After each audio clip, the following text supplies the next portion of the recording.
Welcome to the Leaders in Payments podcast, where we talk to C-level leaders from across the payments landscape. We'll be discussing the products and services that impact the payment space today, as well as trends and predictions for the future of payments. We will also hear stories from our guests about their journeys to the top.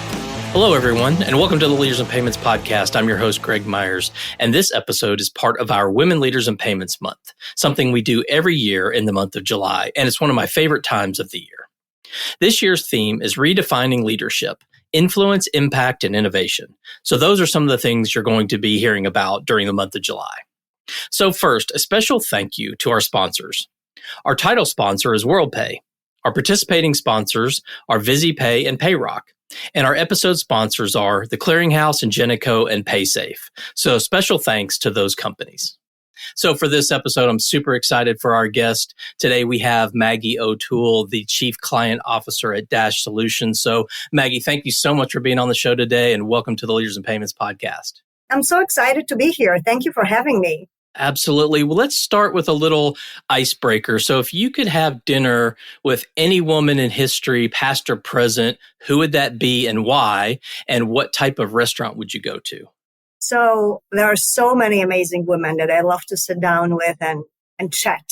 But I think I would pick Brené Brown, as she is one of my role models. She is known for her research on vulnerability and courage and empathy, which are the qualities that are really undervalued kind of in traditional leadership models, but really essential to building trust and connection, which to me, they're really fundamentals of great business. So I'd love an opportunity to sit down with her and chat. Plus, she's super funny. I'm just a little bit outside of Chicago. So there's a really great seafood restaurant called Bob Chin's here. So I think maybe that's why I would invite her for a chat there. Awesome. Well, let's talk a little bit about your background and career. Maybe tell us a little bit about maybe where you grew up, what you studied, what led you into the world of payments.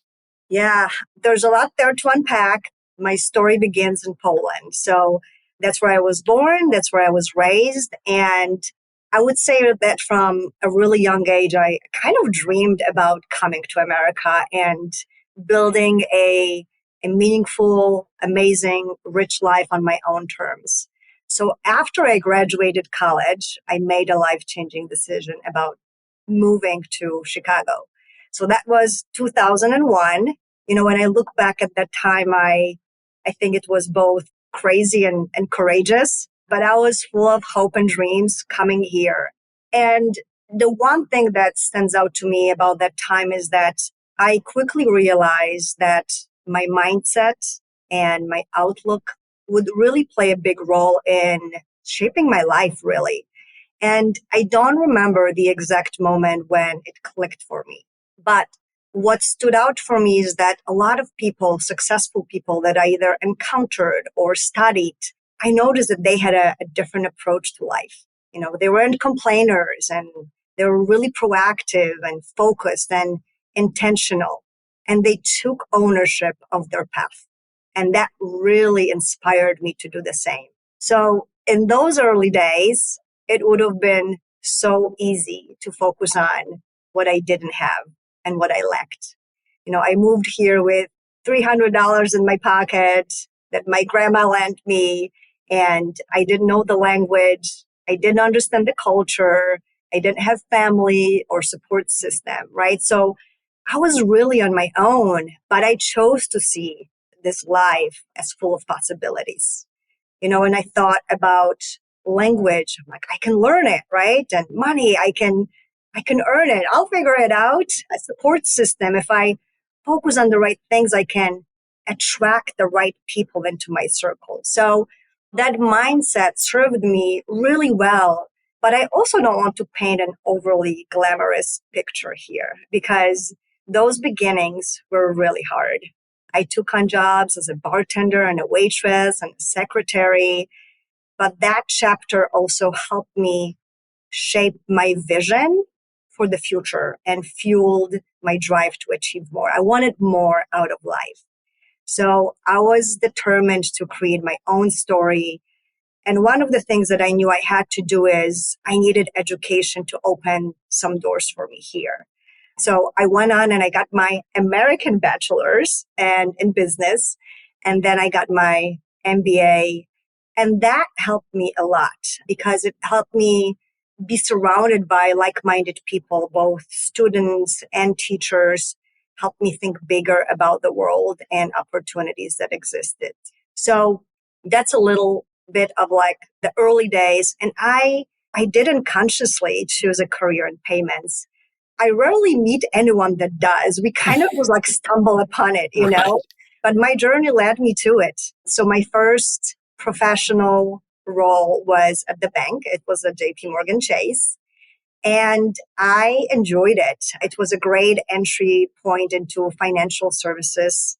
I learned a lot, but I was missing a more creative environment. I didn't know what that was then yet. I didn't have words for it, but I'm like, oh, my soul, my whole being kind of like is missing something, you know? And then I was recruited into a small payroll outsourcing company that was growing really fast. And I think that's where I got kind of hooked on the fast paced, high growth environment business model. So a couple of years later, I joined a company called Swift Prepaid Solutions. Now the company is called Anvi. At that time, it was 30 employees. It was a small company focused on the prepaid world. And we grew really, really fast. I was able to wear multiple hats there. And I had a front row seat to seeing how to operate a business. So I spent a decade there and really helping the company grow from the startup stage through hyper growth, to a scaled enterprise, all while we also completed a successful M&A strategy. So after a decade there, I moved to a company called TebaPay. And TebaPay is a full stack payment processor. I think Rodney was maybe on one of your shows, their CEO. Yep. And I really wanted to kind of round up my payments experience. I kind of grew up on the card issuing side and I understood that world really well. And I wanted to get more intimate with money movement and more modern ways of payment that were sexy and acquiring world. So that really helped my understanding the two sides of the payment ecosystem.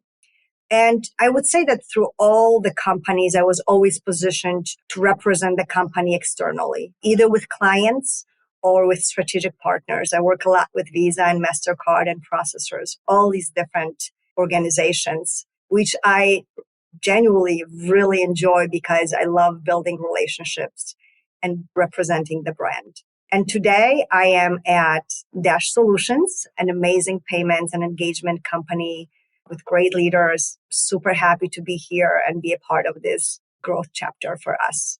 Okay, great. So quick question on your background. How and why did you choose Chicago? When I was in Poland, everyone, when you consider moving, and I was just coming for, 3 months, like that was the plan originally. It's like, I'm coming to check it out, right? Everyone said, well, go to Chicago because there are so many Polish people there. It'll be easier for you. Okay. And then moving here, I'm like, well, yes, there are a lot of Polish people here. It's a great community, but also I came here to, build a different kind of a life too. But I've loved living in Chicago and it's been a great place to meet people and grow professionally. But yeah, that's kind of how it happened. It kind of. Okay. Yeah. Okay, makes sense. Because you said you didn't have family here, so I was kind of curious. No. So that makes sense. All right. So if you're walking out on stage at a conference and you've got a hype song, what would that hype song be and why? So not if I walk on stage, it's when I walk on stage. Right. I'm just joking. I would say I would go with a classic. George Michael, Freedom. Okay. And why? The 80s. Why that song? I don't know. I kind of grew up, I love George Michael and that song really kind of gets my juices flowing. And I think it it talks about freedom. I mean, it's a wonderful kind of message there. So I can see myself definitely walking up to that song. Okay. Well, tell us a little more about your role at Dash Solutions and kind of what excites you and, what you're working on today and what excites you the most about that. So let me tell you a little bit more about Dash. I know our CEO, Stephen Faust, did a podcast with you a couple years ago, and the two of you have a connection to Birmingham. I know that. Correct. This is where our company is headquartered. I always say, we're putting Birmingham on the map, and I think we really are. Stephen has done an amazing job kind of evolving the company over the last 20 years through both organic growth, but also really successful acquisitions. So Dash Solutions, I will say that the continued need that we see in the market is to solve for companies who are spending way too much time and energy and effort on payment operations that are not core to their businesses. So think about a healthcare company whose budget is spent on cutting and mailing paper checks for patient refunds, or an HR department spending way too much time tracking employees' expenses, or companies' top talent that's leaving because they don't feel valued or motivated or rewarded. So at Dash, we can take all these scenarios and many more and transform them into a positive outcome for those companies by providing a modern, seamless experience for the people those companies want to recognize and want to pay with the most innovative solutions. So it's a long answer, but that's how I think about Dash. And I always think about us transforming those organizations, those companies that we work with. I joined the company a year and a half ago. I've been so fortunate in my career because I got to work with so many different companies in the industry. But Dash stood out to me very much so. And I saw an unlimited potential to what we can do in the market and how we can help these companies really transform. And quite honestly, I think we're just getting warmed up.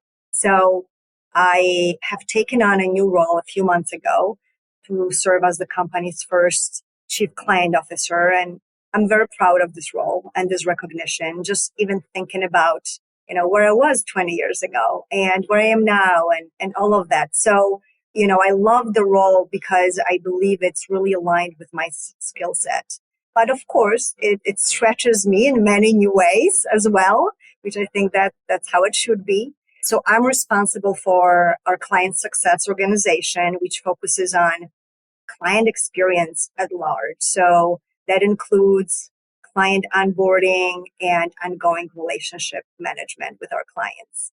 What I'm really excited about this role is that I'm being close to the values I deeply care about in business, but also just in life in general. So building relationships is something I just love. And building relationships with our clients is kind of core to this role and to what me and my amazing team are trying to do here. My team will often hear me say, businesses are people, and people want to do business with who they like and trust. And at Dash, we believe that cutting edge product and technology are necessary. I mean, that's table stakes, and we have those, but that's not enough. Real success will come from collaboration and trust and exceptional service. And that's where those relationships really come into play. So I'm on a mission to take service to the next level and really make it our differentiator because it really matters in business. And so we're really focused on how we show up for our clients and the value we create for them. And when clients stay and grow with you, I mean, that is success right there. So relationships, I'm most excited about it. And then there's this other part of, I would say at the back end of the relationship is when I think about is time as our most precious resource. So I'm thinking always about how do we protect more time?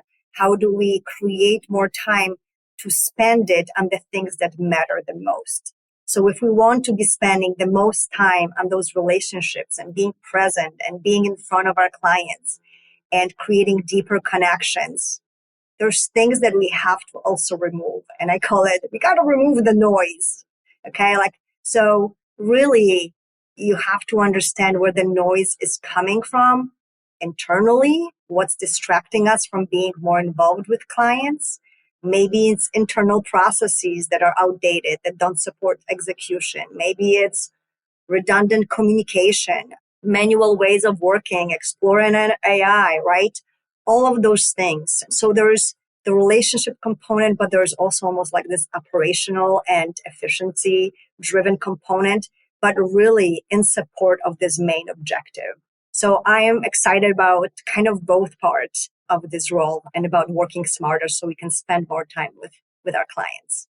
Okay, great. Thanks for sharing that. So let's talk a little bit about leadership. So as you well know, leadership is always evolving. So how do you define modern leadership and how do you embody that? This is such a big topic, Greg. I mean, leadership is definitely evolving in America. We see it. We still have work to do, but I'm really happy to see the corporate world changing. And, we're trying to get away from the authoritative and command and control model that was present, right? And really we're leaning more into the authentic leader as a coach kind of a model where the leader gives support and guidance rather than instructions. And I like that. It's very aligned with me. I always think leadership is situational. So what I mean by that is that we need to assess how to best lead based on the situation, the maturity of your team or your team member, where they are in their growth journey, how self-aware are they, knowing what motivates them, and kind of collecting all these different data points and then applying the best leadership model to the scenario and the team or the team member. When I think about leadership very holistically, I think about who we are as human beings in our core. And we're all different, but we're kind of all the same. And we already know that people want to be seen, want to be heard, and want to feel valued. And not just for what they do, but for who they are. So I think a great leadership is a response to that. It's creating spaces where that exists, so where people feel seen and valued and heard. And I think when that happens, it creates unbelievable results for the individual and the business. But there's a nuance to that. There's an important aspect that this is something that I'm very intentional and I try to practice this a lot. We need to first align the people with their strengths, with the role, the expectations of the role in the particular time of where the company is in its life cycle. Because otherwise there's a misalignment. And if there's a misalignment, it doesn't serve the individual and it doesn't serve the business. I'll give you an example. When I was asked to lead our client success, you asked about how I embody this. This just seems relevant. When I was asked to lead the client success department at Dash, we sat down with every single person in that department. We were kind of bringing people together who are a part of the team, and we had a very honest conversation. Our company is evolving, and so is this role. We have a stronger than ever mission to elevate the relationships with our clients, and we also have higher expectations for your role. Let's talk about your strengths and discuss openly how to best utilize them in this role or a different role at our company. Reactions varied, right? Most people really leaned into this new chapter, but some said, I love Dash. I understand the mission and I agree with it. But what I really enjoy is this operational side of the equation. Great. Okay, now we can have a conversation about that. So to me, these are critical conversations, and many leaders stay away from them because there is discomfort. There can be discomfort, but I think these conversations are necessary.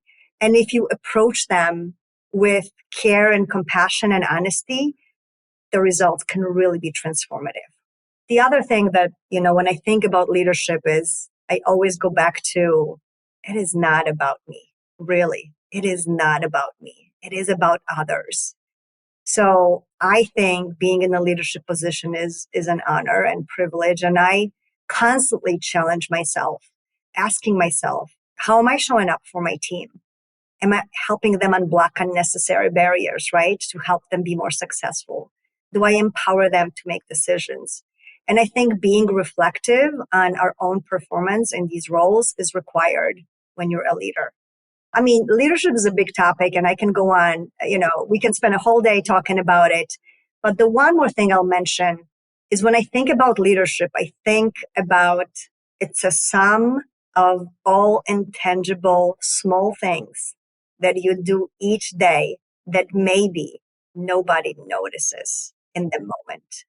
And maybe it's encouraging somebody to present at the town hall or helping them build confidence to use a new tool or picking them up on a tough day or frustrating day or reminding them of their talents or pushing them to try new things. But all these things, they compound to something bigger. And maybe it's a year later when you as a leader, you sit there and you see a person in a new light. And maybe it's how they've handled the client interaction with more confidence. And then you say to yourself, wow, they've grown. So to me, those are the moments to cherish in leadership. That's what it's all about.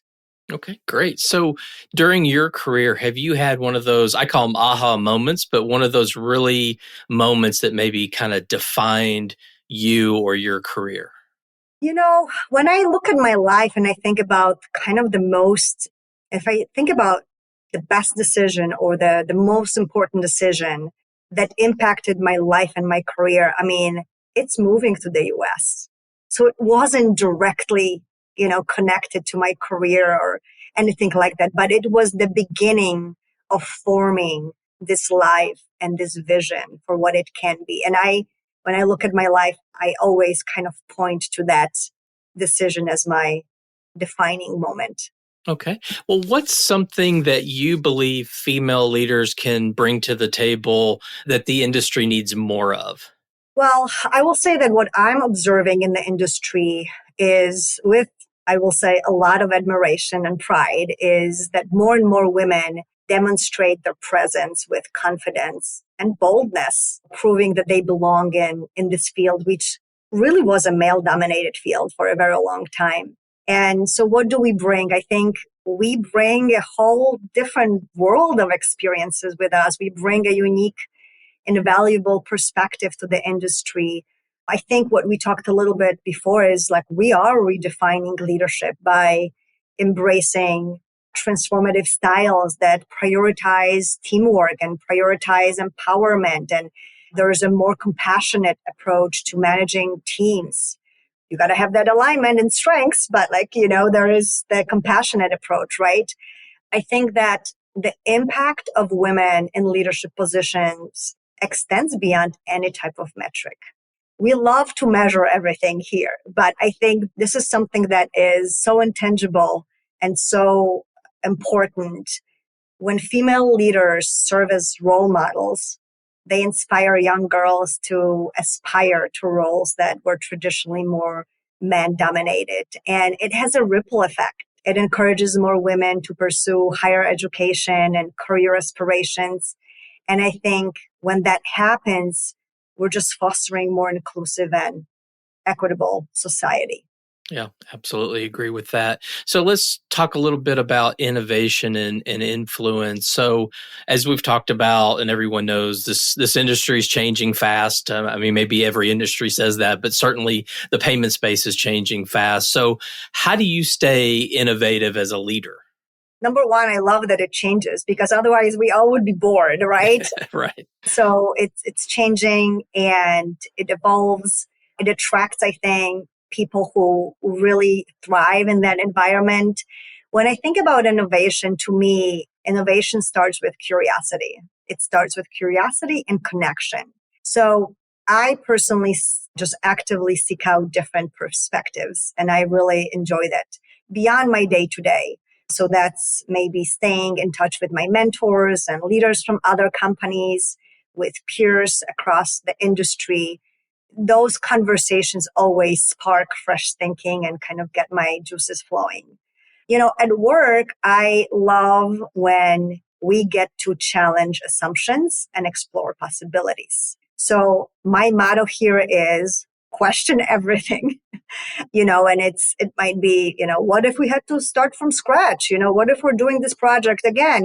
How would we design it today? Or, what processes or industry norms are we just blindly following? What do we have to challenge? What would we do if failure wasn't an option? When we ask really good, almost provocative questions, you engage with people and your teams differently. And that leads to sharing different perspectives and opinions that maybe wouldn't normally surface. You might know this, Greg, but for the audience, at Dash Solutions, we were named one of the Fortune's most innovative companies in 2025. And this recognition, to me, reflects more than product evolution. It speaks to a mindset.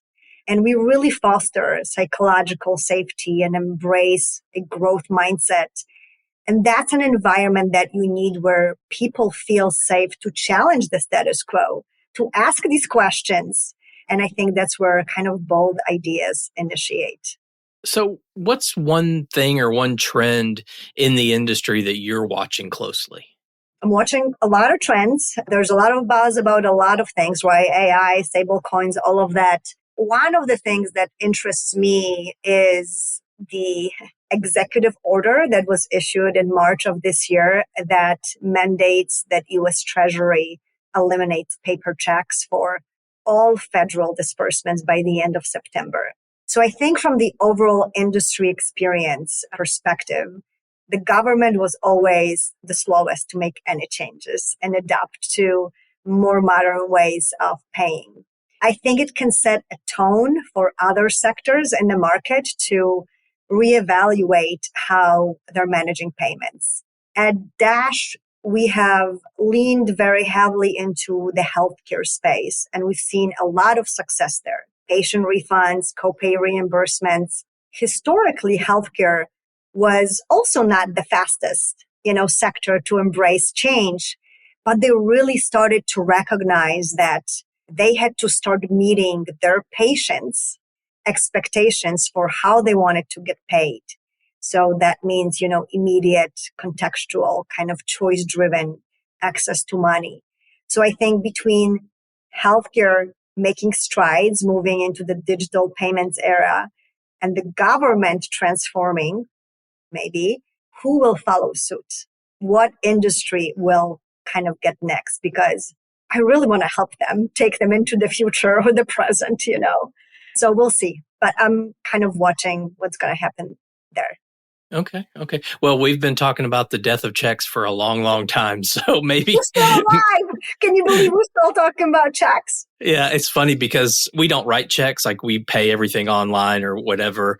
And my dad, who's 82 years old, he still writes checks for like his credit card bill. It gets it in the mail. He writes a check. He writes a check for water. Like he's going to the post office every other day to put checks in the mail. So it's always out there. But I think you're right. It's one of those things that I think over time, if the government pushes it, as some of these bigger industries that have been slow to move start innovating, then maybe we'll actually see that happen. I hope so. So how do you think women can influence the future direction of payments in fintech? Greg, I don't know if you remember when we met, I had asked you, Greg, how many women did you have on your show? Right? You had over 400 episodes. And I think what you shared with me, it's about 25% probably, right? The woman ratio. So for me, that kind of tells the story, right? A little bit about where we are. And I'm like, 25% is not enough. So when I think about influencing anything, really, the best way to do it is through a collective, right? Because we are so much more powerful when we work together. So to me, if I think about the industry and women, I think the first step is how do we convince more women to enter and stay in payments? And I think we have to show them what's possible if they do.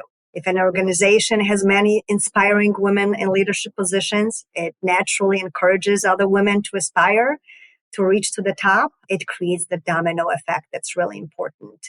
One of the reasons why I joined Dash was we have a lot of women leaders, and this is something we care about and we invest in.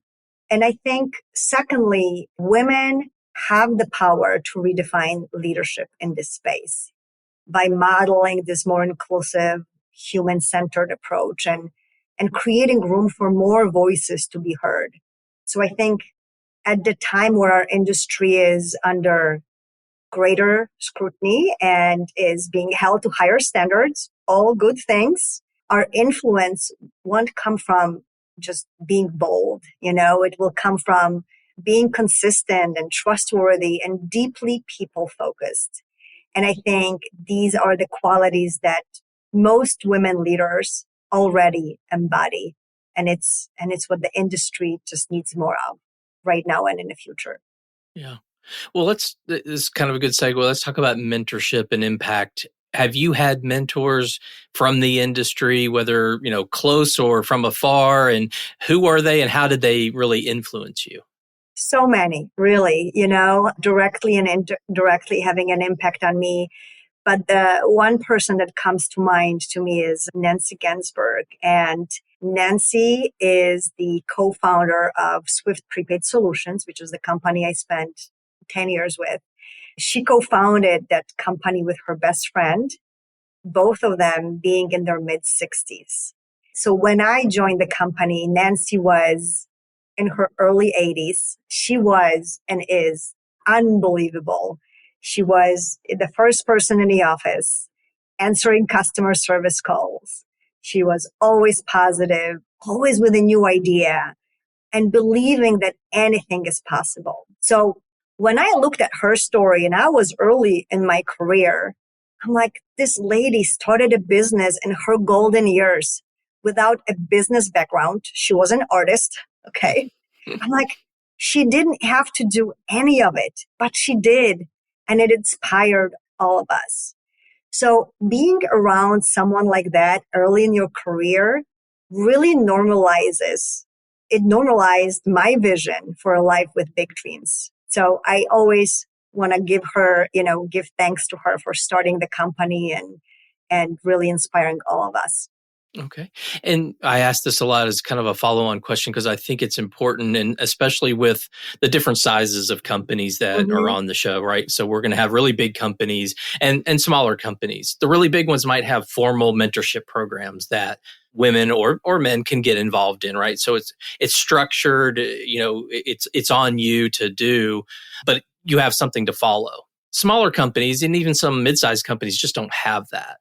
So any thoughts on like a female in their kind of mid-level manager maybe, and they're looking for mentors or they want to be a part of some mentorship type thing? Any thoughts on what they could do or should do? We do that at Dash. We kind of kicked off that program and we're trying to make it not super formal. It needs to be a space where younger people who want to aspire and grow their careers, want to learn or, different perspective from a senior leader. So we've matched up a person from each department with a senior leader for a kind of very casual 1 hour conversation a month. And then it's the mentee who's supposed to bring any topics that are important to them. And it might be career growth, but it might be, hey, I have this challenge with a client that this is how I approach it and maybe it backfired on me. How would you handle it, right?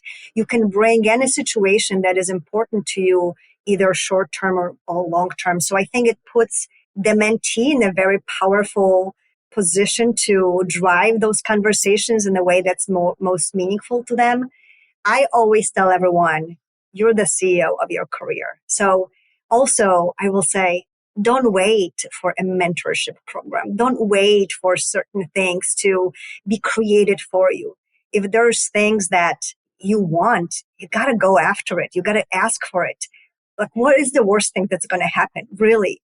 And when I think about some of my most meaningful mentorship moments with women or leaders, sometimes it was a 5-minute, elevator ride. It was a talk in the kitchen while we're grabbing coffee. It wasn't anything huge. It was, here's this opportunity. Can I ask a question? Or I'm curious about this. What are your thoughts? So we try to make it sometimes bigger than it needs to be, but it's these interactions And I think everyone should feel empowered to kind of go after that if it's what's important to you.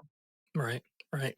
Well, broad question. If you could give just one piece of advice to a female coming into this industry, what would that one piece of advice be? Well, I don't think I'm in a position to be given advice, but I have a lot of learnings, okay?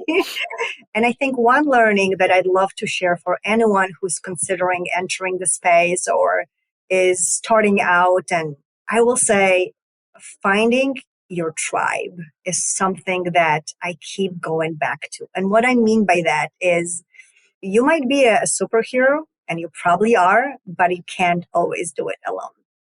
So finding a really strong, empathetic group at work who can help you see your unique gifts and your talents, but can also help you cope with inevitable frustrations and challenges that come from career journey and growth. So I would say when you consider your next move, don't just look for your dream job. Look for your dream team, the one that will inspire you to deliver your best. I think that is the foundation of anyone's success. There is this saying, show me your 5 closest friends and I'll tell you who you are. Because we're an average of those friends, that environment really matters. So find your tribe. That is, I think, one of my most important learnings. Okay. Well, you might not call it advice, but I think it's, you call it learnings, which is fine. But either way, I think that's great advice or learnings. So one final kind of fun question before we wrap up the show. So if you're looking at your phone, you've got all these apps on there. What's the one app that you use the most that's not business related? And what does that say about you? Well, you're going to tell me what it says about me, but I'll tell you the app. It's Insight Timer. So I use that. I do a lot of meditation and affirmations, and it helps me. It's just my routine now. Every morning when I wake up, I go for a walk and I listen to some of those guided meditations, and it helps me stay grounded and centered. And I think especially when you're in a fast-paced environment like we are, just having tools to help yourself be grounded and come back to your core is really, really important. That works for me really well. So I use that app a lot. Okay. That's awesome. So before we complete the show, I just want to give you a final chance. Is there anything else you'd like to cover? Anything else you'd like to say before we wrap up? I would say that this is a journey for all of us. Life, really. Sure, payments, industry, where we are. But we got to remember to also have fun and just not take ourselves so seriously. So this has been a lot of fun, Greg. Thank you very much for having me and inviting me on the show. Yeah, Maggie, thank you so much. I know your time's very valuable, so I really appreciate you being on the show today. Thank you. And to all you listeners out there, I thank you for your time as well. And until the next story. Thank you for joining us this week on the Leaders in Payments podcast. Make sure you visit our website at leadersinpayments.com, where you can subscribe to the show and where you'll find our show notes. If you enjoyed listening, please share on your social channels as well.